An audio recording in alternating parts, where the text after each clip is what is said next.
live? Yes, live. Tom Caltabiano here. Do I have to hit record? Yeah, let me hit record on that.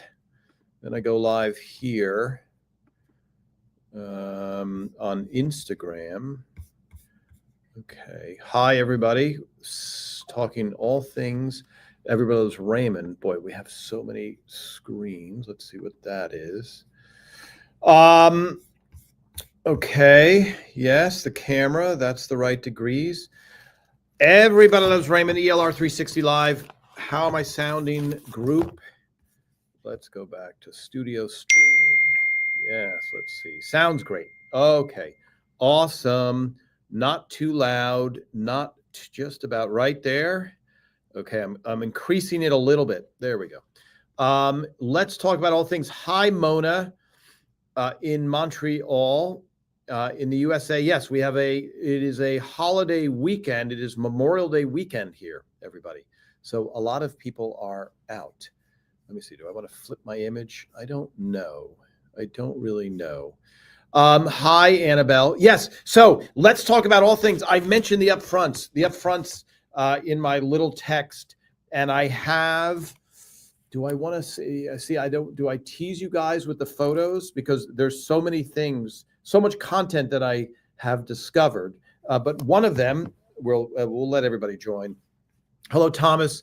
Hi, Linda. Hello, Jane. Yes, good to see everybody. Does everybody? Because usually, people are outside for their Memorial Day weekend, depending on what part of the country. Hello, let's check in over with Instagram. Yes, hi, Tom Caltabiano here, writer on Everybody Loves Raymond. Talking to everybody. Hello from Buffalo, New York. Yes, my favorite show. Okay, this is Joanne Parson. Joanne, your name is very long, so I'm just going to leave it at that. My very favorite show. Still watch it every single day. I have seen it so many times, but I still crack up every time. Chow from Cleveland. Dad is going to be 94 on May 31st. Your father is going to be 94. Congratulations. That's awesome. Hello, Buffalo. Where in Buffalo are you? I went to the bar. What is the bar that started Buffalo Wings? I don't remember the name of it off the top of my, but I do know I was there because I went to a Buffalo Bills game, which do not say anything against the Buffalo Bills if you are in Buffalo. And then she ate it. Yes. Okay. Going back now to Facebook. Hi, Kathy. Again, wow, saying a lot more hellos than I usually do. I combine those two. Hello, Kim from Gulfport, Mississippi. All right. How are Patty and Ray? Yes, I'm correcting. Okay, Karen, I'm going to bring you up. Aloha, Bobby in Hawaii. Wow, just a lot of greetings. Let's face it, people. A lot of greetings, which is very endearing. Okay, let's talk. What do we have coming up? There's an exhibit at the Paley Center and a live event on June 16th. I believe it's sold out right away, but it's running from September 13th through June. No, sorry, I got it backwards. June 13th through September 7th. So that's 3 months of happenings there. So, you know what I should do? Maybe, I don't know. So that's big. So you'll be able to see a lot of things, a lot of for fans that have been following me for 5 years, there's stuff that you know of that you have will be familiar to you, stuff that I've never seen, but I'm reluctant to mention because I don't know yet because so much stuff has to be finalized for that. But anyway, just know that for those of you that can't make it, it'll be running for 3 months until June. Till September 7th. So that's a lot of time over the summer. If you happen to be visiting Manhattan, it's a lot of time to see stuff. So I wanted to talk a little bit. It's May, okay? May, yes, that's true, Annabelle. Friday the 13th is the lucky day.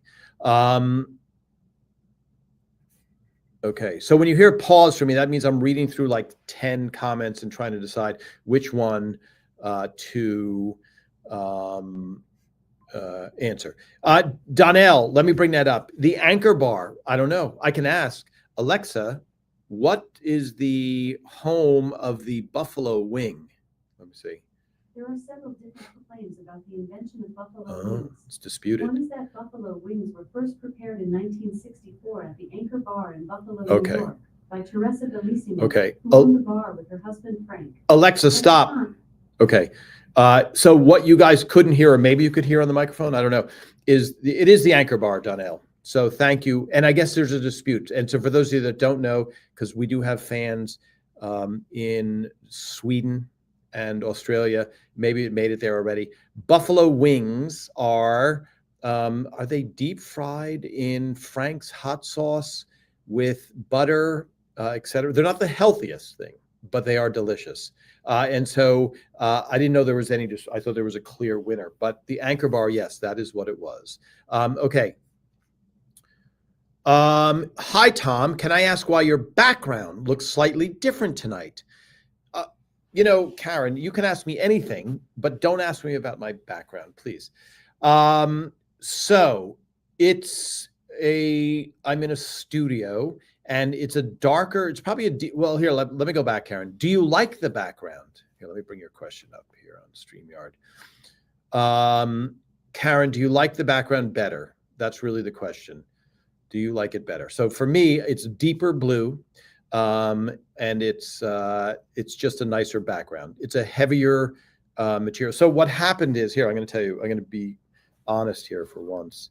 When I started doing this in March of 2020, it was the complete global shutdown of everything. And so I was in my home studio. And so this allowed me to not worry about vacuuming, cleaning up, you know. But it just gave a look. It gave a very specific look, which I don't mind. You know, I can do what's known as a practical set. A practical set is kind of,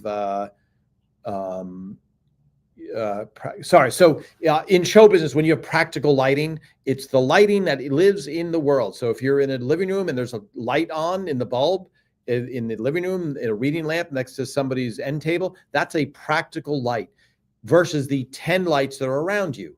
That are in the ceiling, that are making it look as natural as possible. So you have all these studio lights around, and then there's a practical light. So that allows you. So you could have a practical set. I could have a couch. I could have a whatever. But I thought, you know what? The blue backdrop, I don't mind it. It sticks out in a good way. Hopefully, it doesn't look low rent, as they would say. So yes, but it is a different good eye. I could have just said that. Yes, it is different and let it go. Hi, Thomas. Per AI, the Anchor Bar in Buffalo, New York, which is credited for creating the original Buffalo wings. Yes, absolutely. So I just watched the episode today where Pat was smoking outside. Was that a difficult episode to make? Hi, Kathleen. That is a very jumping into it question. Now, when you say difficult, why? And I'm going to guess you believe, I mean, you're referring, not you believe, you're referring to he has to smoke outside in the garage with Pat. And so that was done on the soundstage. Their garage where they were smoking is where Frank and Marie's house usually would be, whatever the pluperfect sense of that conjugation is. So yes, it was not hard per se. The set that you get a script beforehand. So the set dressers and the art department, it's called, they get a script. Here's a script, okay? Here's a script. So they get handed a script. And if it's really complicated, like, hey, we have to push a car through the wall, then they know the line producer who's in charge of the non-creative stuff. That's not a judgment. That's just, hey, Phil has an idea for this episode where the car comes through the wall. Then the line producer goes, Phil, let me know if there's anything crazy coming up in an episode because we have to plan it. Any chance that you're setting the house on fire? Like, we'd like to know that. So for that Pat Secret episode where she smokes, they would get a script, the art department, and be like, okay, we need an exterior garage of Frank and Marie's house, and we need to have smoking. So the smoking is not a problem. It's not like when they literally lit the house on fire. they had to have the fire department, and there was all kinds of stuff that was involved in that. So yes, in that regard, and that again, Pat's Secret was the second to last episode to air, and that was probably one of the funniest episodes of the entire series. So that was a Tucker Cawley script, which are always good. And so yes, it was not hard in terms of that, but I think that's what you're talking about, not as far as getting the world's nicest person, Georgia Engel, to smoke. She was hysterical, and obviously it was funny because it was so out of character. Okay, let's see. Scrolling down. Hello, sorry, I'm going. Yes, buffalo wings are usually deep fried and then sauced with a vinegar and Tabasco sauce mix, but there are dozens of. Yes, Donnell, you are correct. Yes, there's a lot of stuff. Yes, slightly brighter, Karen, you're saying the whole picture looks sharper, looks good. Now let's see. Interesting, because I'm very much into camera work and stuff. It's the same camera. It's surrounded by movie lights. Usually it's a natural light, etc. So let me see. Okay, I have so many different screens. I love all of this. Was the dog that played Shamsky the same in all episodes? Any memorable stories filming with him? Hi, Mark. Yeah, I heard that there was 2 Shamskys, but I'm not so sure, and I don't. You're never supposed to make anything with kids or animals. That's the show business rule. Never have kids or animals because they will upstage you. And upstaging is an old term from theater, where if someone's behind you, they are upstage, and that means somebody can steal your focus because they're upstaging you. They're behind you and stealing your focus. That's the little phrase there. So I don't remember. I posted a video of us doing a promo with Shamsky at the end of season 1, the very final episode. But yes, nothing comes to mind right now. Shamsky. By the way, Shamsky was really popular, and then he just kind of disappeared. And I can't remember what the actual reason was for that, because people have asked that. Yes, Susan Woods. See, now we're just like friends chatting. Hello, and long weekends confuse me. Forgot today was Sunday. Yes. Let me see. Kim. Okay, now Kim, I guess you're trying to be funny here. The background, is that your bedspread? It looks like a porn shoot from the model. Very funny. Okay, yes, quoting the model. That is funny. Quoting the model episode. Maureen Schmidt. Hello, Maureen. Speaking of the garage, I'm a little confused about the setup where the garage is. When showing Frank and Marie's house from the exterior front, the garage shows as being at the front entrance. Yet, when doing background scenes, the house garage entrance appears to be in the back. Am I not looking at it correctly? So, Maureen, hold on. Let me taste. Hold on. Oh, let me see. Here's this water. You ready? This is called, here's the sound. This like, there we go. That is a perfect clicking sound of seltzer, they call it. Okay, here we go. Highlights of people drinking. So, Maureen Schmidt, let me clear up some stuff, because I showed a clip. Excuse me. I forgot to take my teaspoon of honey today. So when the set designers, let me go back even more. I posted that clip of me driving by the actual houses. So when Phil was like, okay, they're going to live across the street from each other, I need that location, they filmed that location. Then the art department has to figure out, how does the house look for us to shoot it? So there's some incongruity. So in the perfect world, they would build the set that makes it easiest to shoot the show and have everything flow, and then go backwards, and then find the exterior that matches the interior for camera angles. Because believe it or not, the more important factor is, how do the camera angles look? How are the there's there's blocking. Blocking is where the actors are staying. All of this stuff is important. The exterior is not so important. Now, I think it's perfect. Those houses that they located, which are in Merrick, Long Island, that is the perfect setup for Frank and Marie. So you will see some incongruity. I don't want you to, for those of you that are architects, type A, behavior people who get very focused on detail, I don't want that to drive you crazy. So sometimes it doesn't, it doesn't add up sometimes. Props. Hi, Deb. Where did they get all the props from? Did they crash? Did they have a farewell party when the show ended? Thanks, Tom. Deb from Phillipsburg, New Jersey. Yes. I already forgot the hot dog place. Hot Dog Johnny's. Is that it? So the props are different. So the props, for example, like this, right? Like the canister, that was sourced by the props department. So it gets confusing, but here we go. Anything that an actor handles is a prop. Anything that's set dressing or that's behind the actor that they don't handle is set dressing. So that's under the art department. So it's two completely different departments. So they get them all over the place, the props, in all seriousness. I know that sounds like a cop-out, but they go to prop houses. They're like, here, we need this. Sometimes they custom make it. I think Rhonda had this custom made, something like that. Yes. Okay. Hot Dog Johnny's, everybody. We're talking about Northwest New Jersey. Okay. Maureen. Similarly, Maureen, this is almost like a court hearing.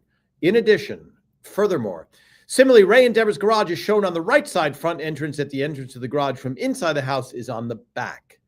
Yes. 100% correct. It might drive you crazy. So yes, 100%. Hi, Susan. Did the owners get any compensation? I don't know. I think so. I believe so. But I know that when I was there in person, someone came out of a house nearby, and I would recommend don't knock on the door and see if Ray and Deborah answer. But someone came out and goes, yeah, that's the parents' house from, they had the show wrong and what it was wrong. So I don't think it's so far in the middle of nowhere. It's not like the Brady Bunch house is. The Brady Bunch house is in Studio City, so there's a lot of people here in show business. So a lot of people drive by the real exterior for the Brady Bunch house, and if you haven't watched it, they completely remodeled the Property Brothers, who did Ray Romano's assistant's house. The Property Brothers remodeled the house to actually match the interior. So that's a case of an exterior being filmed. Doesn't match the interior, but nobody knows that because you only show the exterior. And then they said, hey, I think it was Home and Garden Network. They bought it for $1 jillion and put in another $1 jillion and used it for ratings to have the original Brady Bunch cast go back there and remodel it to make it work. Okay. So, yes, Lynn Van Orden. Why is that name familiar to me? I wonder, Jack, can you hand me the fork and the magnet? Yes. Yes, Lynn, who decided? I think Phil Rosenthal decided on that. And I don't know if that had to be approved, but I'm good now. I have everything I need. This is awesome. Yes, sorry, folks. It was the fork and spoon magnet. I feel very insecure without having that. Okay. So that's how that happened. Okay, sorry. That is me going, do I want to say that? Hi, Lynn. Hi, Lynn from Toronto. How long does it take to assemble and tear down a set? All depends on the set. A lot of times that's a great question. Like Ray and Deborah's living room is a pretty quick thing. They've also done it 1 million times. So a lot of times you would film a scene and then you don't need that set anymore. And on film night, while the audience is there, all of a sudden the crew comes in and you hear, and they're all going there. They're disassembling stuff. You see Deborah's bed going, Ray and Deborah's bed going, etc. And then eventually the first AD has to go, hold your work, everybody, because you're making a lot of noise because you're tearing apart the set because you're trying to get out of here as quickly as possible. So I've never timed it, although I did do this. I'm going to tell you guys a secret. When they broke down this set completely at the end of the series, I went on to the soundstage, stage 5, Warner Brothers lot, and I took a time-lapse panoramic series of photos. And I think they started, because I was in the bleachers, at around 11 or midnight. And then I left, I think, at 3 or 4 a.m. And the entire set was almost done. I have to look at those photos. Yeah, and it was very sad. It was somewhat sad, a little bit sad.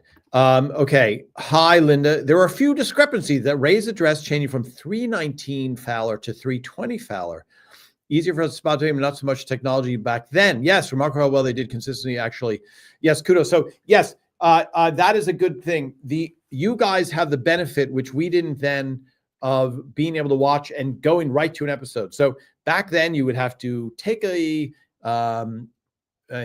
take all the VHS tapes of all the episodes, pop them in, fast forward the tape, go to that moment. Here at the tip of your fingers, you can have all of the episodes and you just pull up that episode, scroll through it, and you can see. That's why the fork and spoon switching mystery, that was hard to search. There's a lot of things that you are the beneficiary of. And so having said that,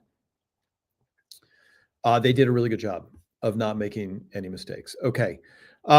Yes, Maria, yes, you would love to have the canister. Here you go. Why do I have the canister? For those of you that have not joined, because I have to say, the Tom Cultivan here, writer on Everyone's Raymond, the amount of people that have joined in the past month is, I think we've almost doubled our followers. And I think now our most viewed video has almost 4.2 million views. So a lot of people who don't know my face and aren't familiar with this, etc. So I come to explain a lot of reasons for doing things that people who have been watching 5 years go, why are you telling us that, Tom? We already know it. I have the canister, and I like to sample a little bit of a treat out of the canister every time and give it a rating of 1 to 10. So here we go. Wow. See, this is a lot of questions there. Why did they change Frank and Marie's Kitchen? First season with fruit packages had entrance at the right. Other years was from the left, totally different. Hi, Lynn. So Lynn, that's a very common question. Excellent question. The first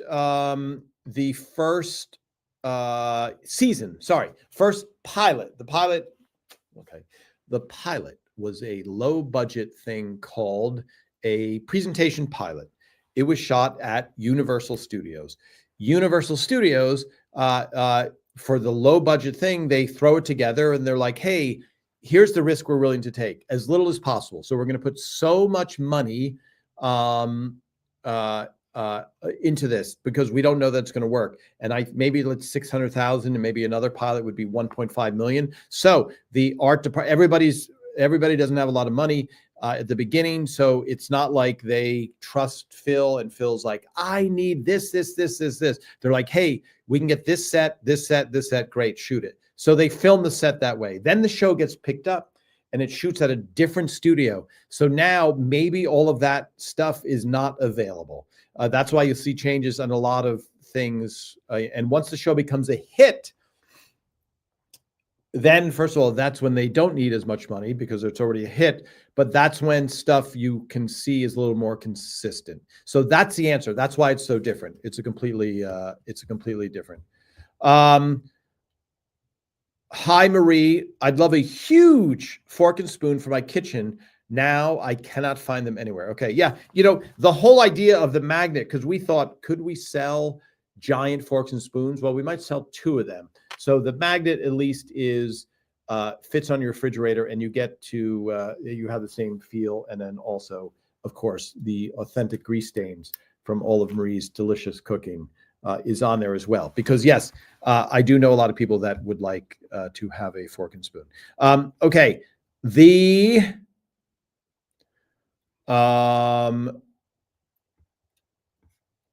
Okay, I'm trying to interpret a couple of questions here. Let me see. Only because these have been answered and I'm scrolling through. Let's talk about a little bit about the upfronts now. The upfronts, because I found some phenomenal photos that I will share with you of, let me see if I can, I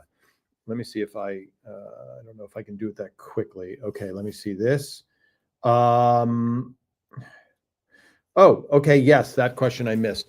Asking how the bull scene was filmed. Okay. Again, Tom Calderano here, writer on Everest Raymond, ELR 360 Live. We do it every single Sunday for the past 5 years. The bull scene was shot in the New York City street, which I think is called Hennessy Street, on the back lot of Warner Brothers Studios. They had an actual bull, and they had an actual man named Brad Garrett who had to run from the bull. So it was all set up in that back lot. Brad had to run for his life and ahead of the bull, and that's how they filmed it, with a real bull and a real Brad Garrett. And so fortunately, as we know, he did not get gored by the bull. And that episode was not written because Brad Garrett in real life had an injury. He's just a very good actor. So a lot of people have asked that. And that is absolutely why. Let me see.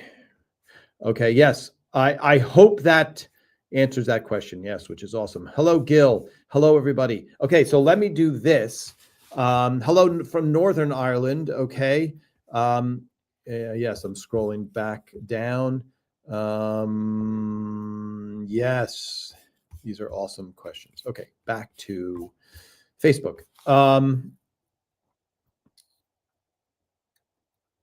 Let me see. Okay, so Mona, sorry, everybody. Mona, Brad Garrett does not have a Facebook page as far as I know. And let me just give you this general warning. Ray Romano will never private message you. He does not have any social media. Phil has social media, but Phil is not going to send you a message like, oh, I saw your profile, please private message me. Nor Patty, Brad, anybody. Patty, Patricia Heaton does have a Facebook page, but just know that there's constantly counterfeit accounts. And even Ray's friends have said to Ray, hey, I accepted your friendship on Facebook. And Ray has to go, I don't have a Facebook. Well, somebody's impersonating you, and it's really good pictures. So you even Ray's friends get fooled. So just know, for those of you listening that have had Ray friending you or Brad friending you or writing you private messages, these are not authentic. Brad, as far as I know, is only on Instagram. And so, yes, do that information. Keep your guard up out there, people. And we usually try and block them as soon as possible. All right, now the upfronts. Let's talk about the upfronts real quickly, because it's May, and these pictures that I found, which I will send to you, which will I post. This is a photo. I have to say that these photos are ones that I'm like, people are going to repost these photos. So I love it when people share my photos. I hate it when people take my photos, take my caption, take it down, cut out my copyright. They do not a lot of effort. So happy for fans to see my photos from every different site. And there's other good Everest Raymond sites besides ELR 360. And so I'm not, but I'm just saying these photos, I'm looking now. Let me see if I can find these photos. But let me frame it for you, as I like to say when people get too inside baseball. The upfronts every year are the beginning of the season of selling advertising on TV shows. It's the most important day of the year for the networks. And YouTube this year, which is a big player, they had a special guest performer, and that was Lady Gaga. So that tells you there's a lot of money. Whenever Raymond was on the air, they would do the announcement, the upfronts, and all it is the president of the network saying, hi, everybody, we have the world's greatest lineup this week. Please advertise on our channel. I'm summarizing exactly what would happen.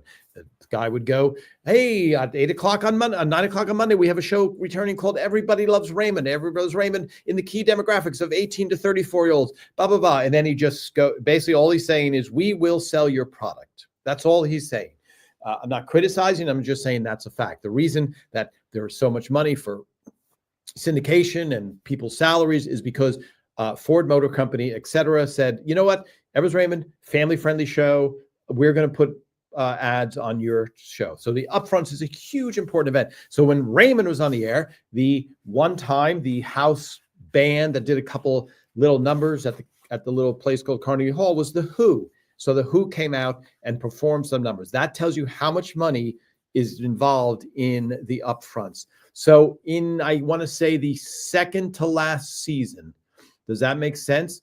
So 2004, I don't know why, but Patty, Brad, Phil, Ray, and I don't know if Doris was there, went to the upfronts and made, it's funny because I usually have a better memory, but I'll have to ask Phil or Ray if they remember why that year the cast came. And it could be just that CBS said, you guys are coming because we need more advertising dollars.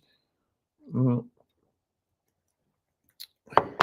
By the way, I don't usually drink out of a clear glass. It's called a vessel.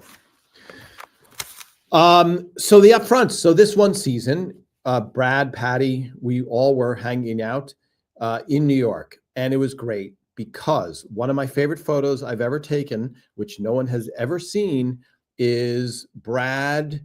Let me see. Oh yes, look at that. Is Brad Garrett and Patricia Heaton singing on stage at the Cafe Wha. If you look at the Cafe Wha is in Greenwich Village. I believe a guy named Bob Dylan might have performed there, etc. It's been around forever. That moment, what happened is they whatever happened with the upfronts, and then we all went down to the Cafe Wha and the Comedy Cellar, which is next door. The Comedy Cellar, if you watch Ray's documentary, right here around the corner, he's at the Comedy Cellar. Right next to it is the Cafe Wha. And so we all went over there, and these pictures are just phenomenal because you love to see the cast having fun together. You like to see that these people get along well off stage. And I know that there's always this talk, which is not true, is like Patricia Heaton and Peter Boyle were at, they hated each other because of politics. So far from the truth, but you can't, unless you're there, you don't really know. You don't know. How would you know? So if you read in the press that they hated each other, you're like, well, that makes sense. They're politically different. Of course they hated each other. I never saw them. I think I saw more Doris and Patty having disagreements. That makes sense. Deborah and Marie, having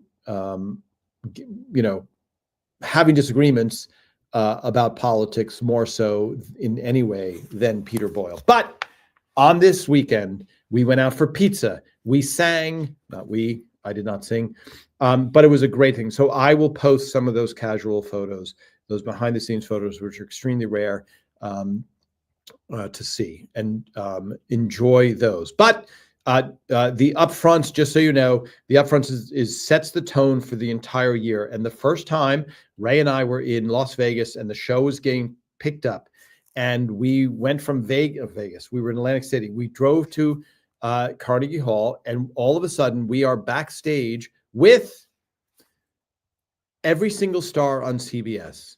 And that's when I knew nothing about anything show business wise. And I was astounded that there's Dan Rather, there's Morley Safer, and name anybody there's Ted Danson, there's every celebrity that was on CBS in 1996 was at that event. And it was astounding. And all they would do is come up on stage, wave to the audience, and then walk off. I'm like, wow, this is amazing. And then what would happen is after, and season one was a perfect example, all of the famous actors went to a place, if you look it up, called Tavern on the Green. And at Tavern on the Green are these kiosks. And so there would be Ted Danson. Ted Danson was in a show called Ink with his wife, Mary Steenburgen. I think I'm saying her name correctly. And so there's a booth and there's a line, and they have to take pictures with all of the advertisers. And there's a huge line. And for Ray Romano, star of Everly Raymond, there was no line. There was nobody there. There was Phil Rosenthal there, who had a vested interest in the show. that he created. And so it was funny to see, because now none of those shows that had lines for them lasted. And it was only Ever's Raymond that came out of that whole pool of shows. And it's funny, going back to the original set, it was what's known as a presentation pilot. So nobody was betting that that Ever's Raymond would be a hit. And here, now here, 20 years later, after that finale, it is a big hit. Okay, let me see. Let me bring up something. Marie massaging Ray's neck, one of her favorite scenes. Yes, in the middle of it. Hi, Karen Jack. Let me remember my mic technique. I celebrated my 16th birthday at Tavern on the Green. Karen Jack, who came up to me and Phil now, Karen, you said you were 20 when we saw you and Phil in Texas. So you were 16. Interesting. Just looking at some of those numbers. Let's see this. Hi, Maureen. Tavern on the Green. Went there only one time for a special event. Very pricey, of course, but no celebs when I was there that one time. Yes. For the upfronts, it was a closed event. I'm sure you could spot them. You could spot some celebrities at Tavern on the Green, which closed down for a while, and I think it may be open again. All right. So now, let me see this. Let me scroll back a little bit. Yes. Okay. Thank you. Sorry. I have to. Wow. I love that we have so many comments. Tom Caltabiano here. Just talking all questions, all things, the upfronts.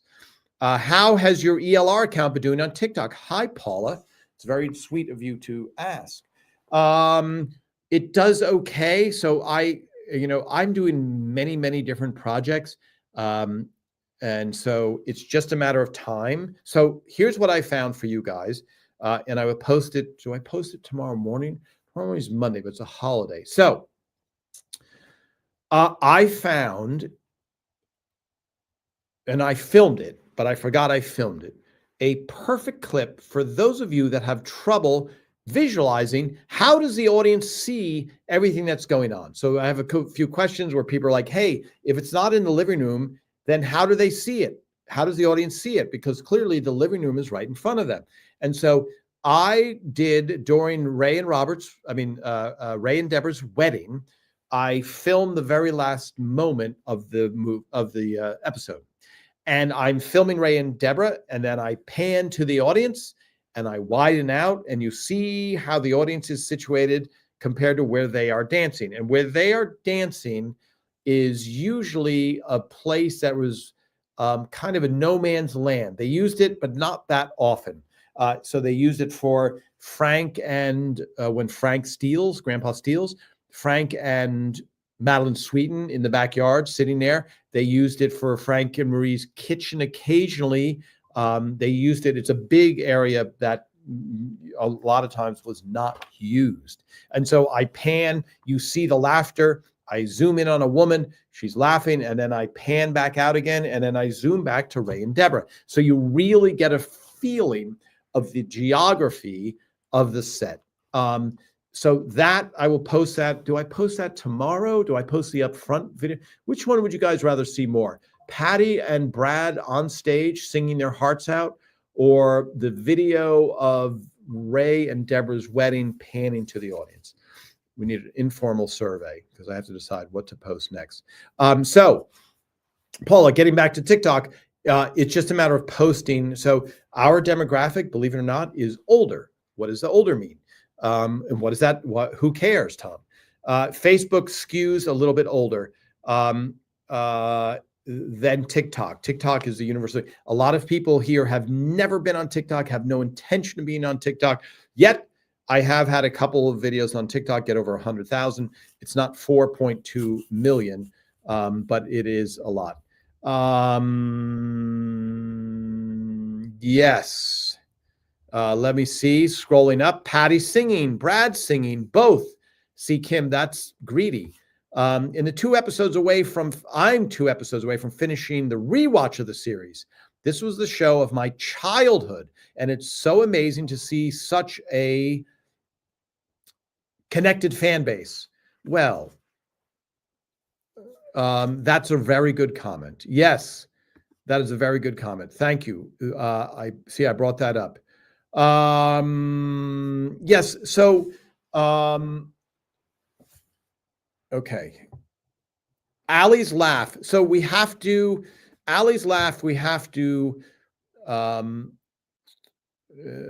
We have to figure out. So here, what I've said for those of you that don't know what we're referencing, there's been reports that they can hear Madeline Sweeten's laugh in real life on the series. But I have reported right here that the kids usually weren't, there's very strict child labor laws. So the kids weren't lounging around for 8 hours on set, and the show was filmed at night. So if they weren't in the show, they were in their class. They weren't in the show, they weren't there. So now I did find Ray Romano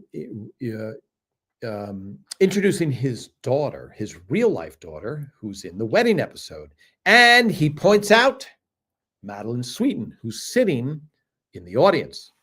So does that make me a filthy liar or somebody who doesn't tell the truth? No, but that's a real rare occasion that she's sitting in the audience. So I think for the most part, I don't think you would be hearing Madeline Sweeten laughing. That's it. But if we pin down the episode and the scene, I will listen to it, send it to my forensics team, and then figure out who that is. And now a lot of people have commented, by the way, that they hear someone in the audience with this loud honking laugh. That's Phil that is Phil Rosenthal at the monitor. You can hear it really really, really lucky suit. You can definitely, hear it very clearly.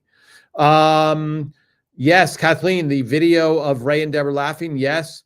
When Frank was the supermarket scene shot in the supermarket? That was shot on stage. What happened is that they set up an entire supermarket on our stage. It took a decent size of the stage. And then, this is the best part, this might have been the best episode ever.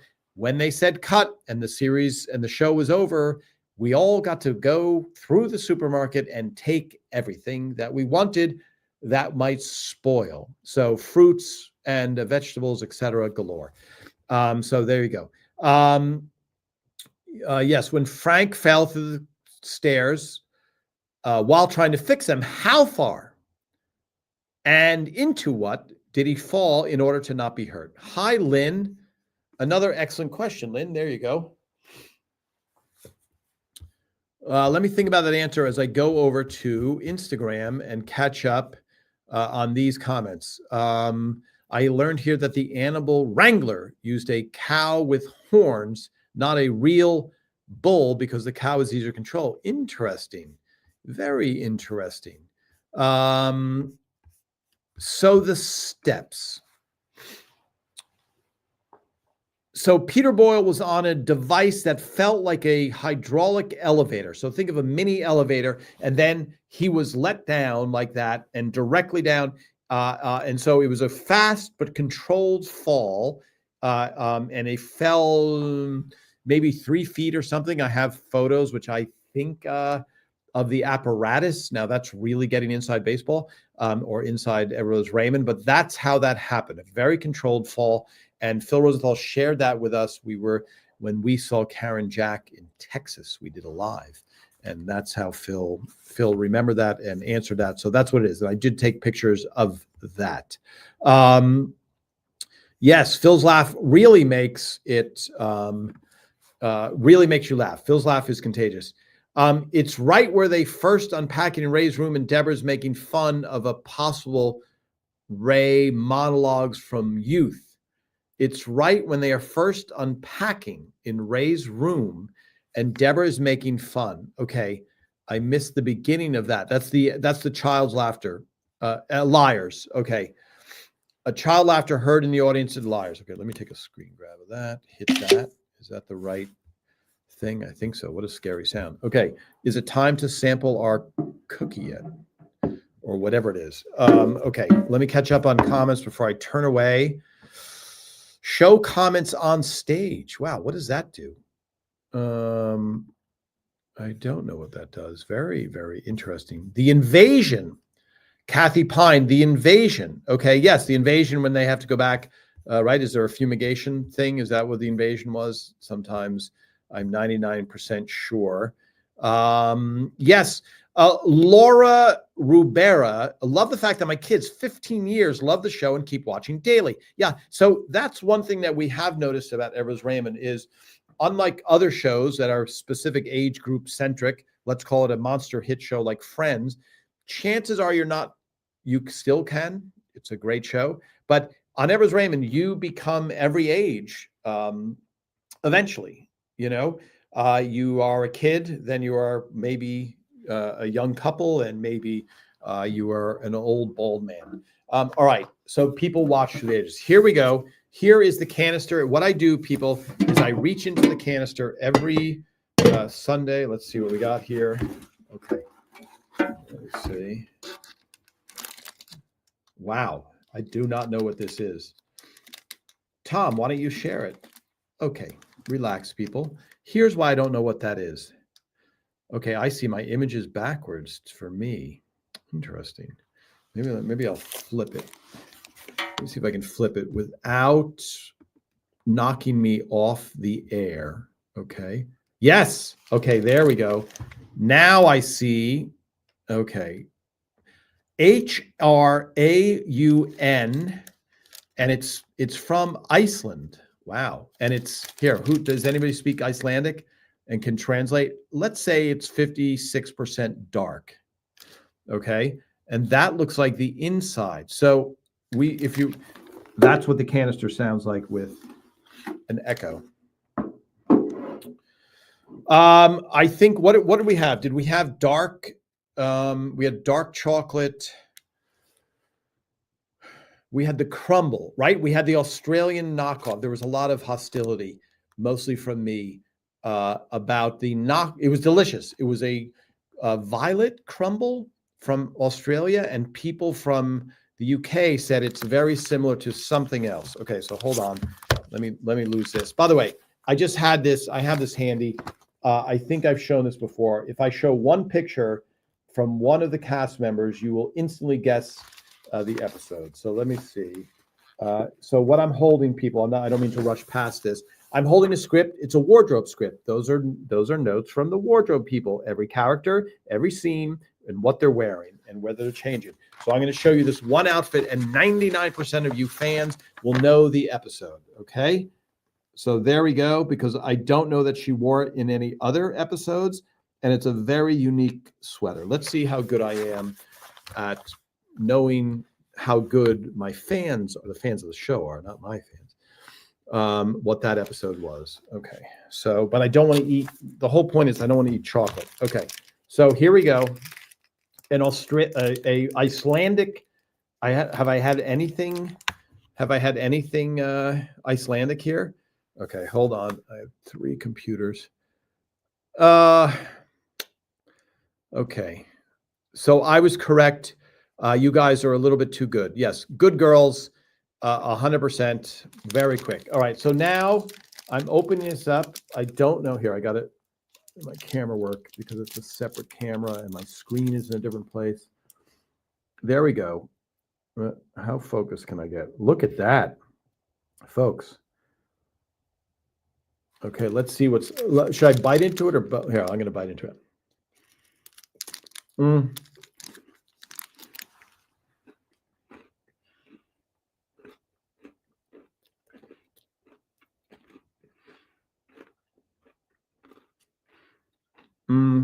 Oh, look at that focus. Wow. I've never been so excited about focus before.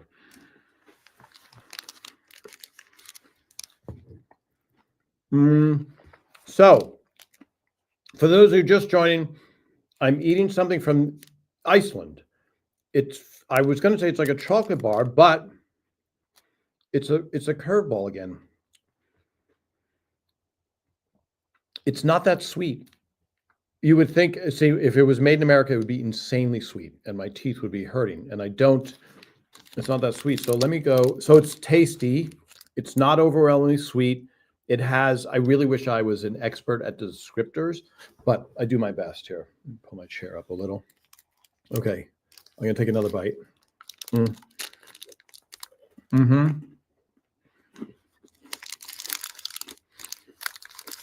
So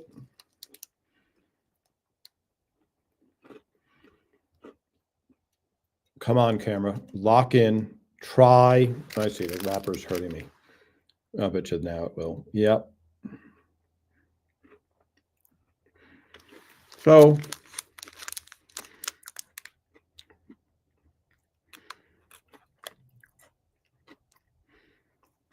that's a lot of chewing by Tom. It's very good. So here's the problem. Not with this, it's delicious. The good is the fact that it's not too sweet and you can eat this kind of guilt-free. It's very close, I bet you, in nutritional value to broccoli or something like that. I'm going to give this a 6.8.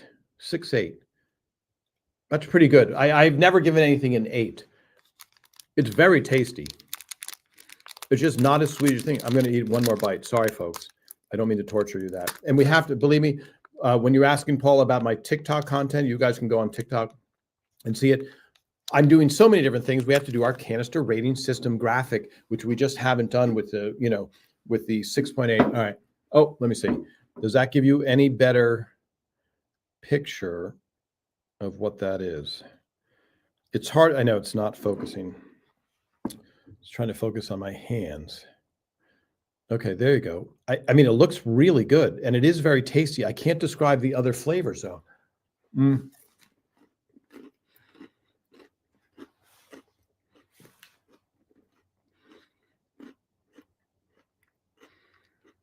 I think that's the thing. I don't think there's any almond or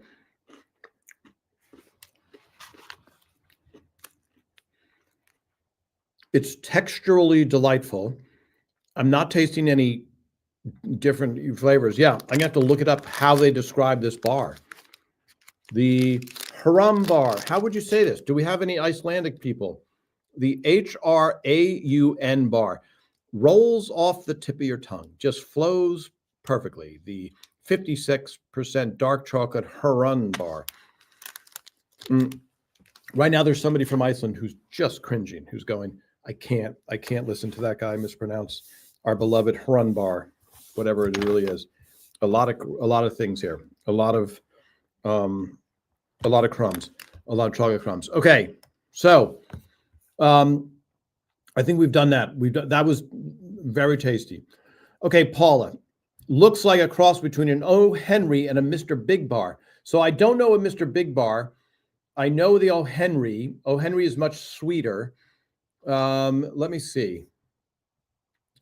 Bob in Hawaii, this was brought to me by my friend who was in Iceland. So yeah, I've never seen Icelandic chocolate bars anywhere. Okay, let me do final. Holy moly, the time just flies. Tara M looks expired. It does not taste expired. You're saying the white hue that you sometimes get on chocolate. Is it nuts or Krispies? Okay. See, Maureen, that's excellent. No nuts as far as I could taste and no Krispies. So there you go. Neither, whatever, yes, you want to say. Yes, Annabelle, still dreaming about the violet crumble from last week. The violet crumble was phenomenal. And I'll be honest, I might have just finished it today. Okay, let me take another sip of coffee. Very tasty, despite it not being as warm as it could be. Okay, final questions. Let's go over to Instagram. We're going to post, what do we decide? We're going to post the picture of Patty and Brad singing. One of my most rarest photos ever. I'm going to have to put my watermark on it because that's what I will have to do. Chocolate-coated freeze-dried cod. Rick, I'm assuming a joke about that. Let me see, scrolling. Tom, that looks like a Kit Kat Center. Yes, Suzanne, it does, but it was not like a Kit Kat Center. I agree. It does look like one, but it did not feel. It's amazing how many different candies are made. and treats. It's just amazing. Now, what do you guys call it? We would call it a candy bar, but it's not sweet enough to be a candy bar. Okay. And what do you guys call? I think I've asked you this in the UK. What do you call it in Canada? I think I know. Down under, who knows? Okay, let me go back to this. We did the Good Girls. We talked about the upfronts. It's a part of the business. It's always a big part of the business. That's the reason Patty, Ray, and Brad. And I will say, at that point in 2004, the show was at the height of its ratings. We knew we had one more season. You're looking at a bunch of happy people who are in New York, hanging out, having fun at the Comedy Cellar, outside of the Comedy Cellar. Yes. Hi, Marie. Sorry. Hi. Is it Marte or Marty? Marte, I would say. Years ago, Ray and Deborah were me and my husband, and now Marie and Frank are me and my husband. Yes. You grow into it. Where do you get all these different snacks from? So Deb Tucker, I have friends bringing them. I'm waiting for people to start sending me them. I'm waiting for companies to start sending me giant paychecks for eating these on air. That's a joke, because that would never happen. But yes, mostly I keep my eye open. I'm open to any suggestions you guys have had. I think the reigning champion, is it the Jammy Dodger? Is the reigning champion maybe of our highest rating? And then the chocolate covered McVitie's something dark chocolate was phenomenal. I mean, I've tasted some cookies, and again, yes, Lynn, you're right. Somebody has to do it. Okay, final questions, everybody. Donnell. Okay, let's see this. Can I just be a bit OCD and say that Deborah wears that outfit in Good Girls and in Frank and Marie's anniversary episode in season 2? Is that true? Why would I even doubt Donnell?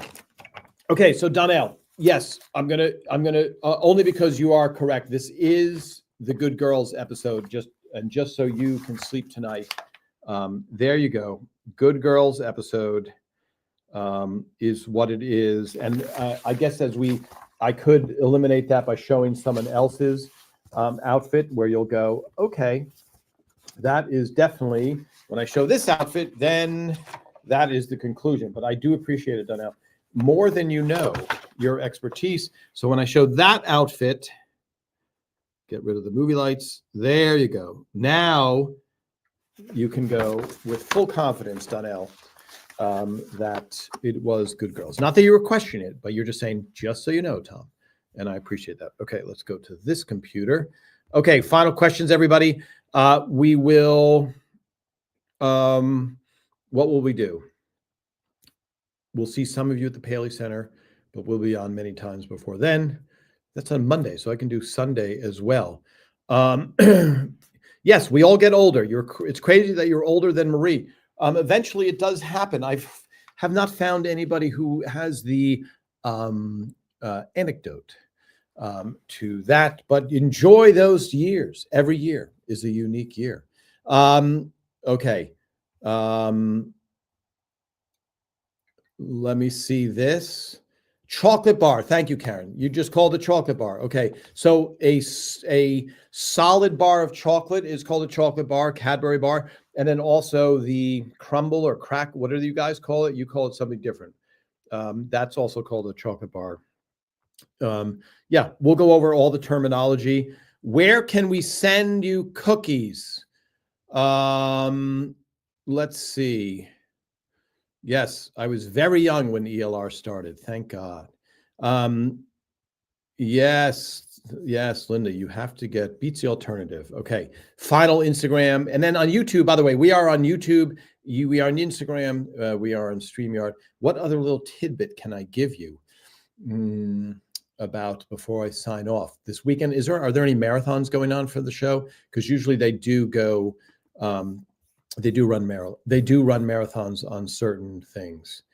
Maureen Schmidt, Haroun bar is crispy corn puffs.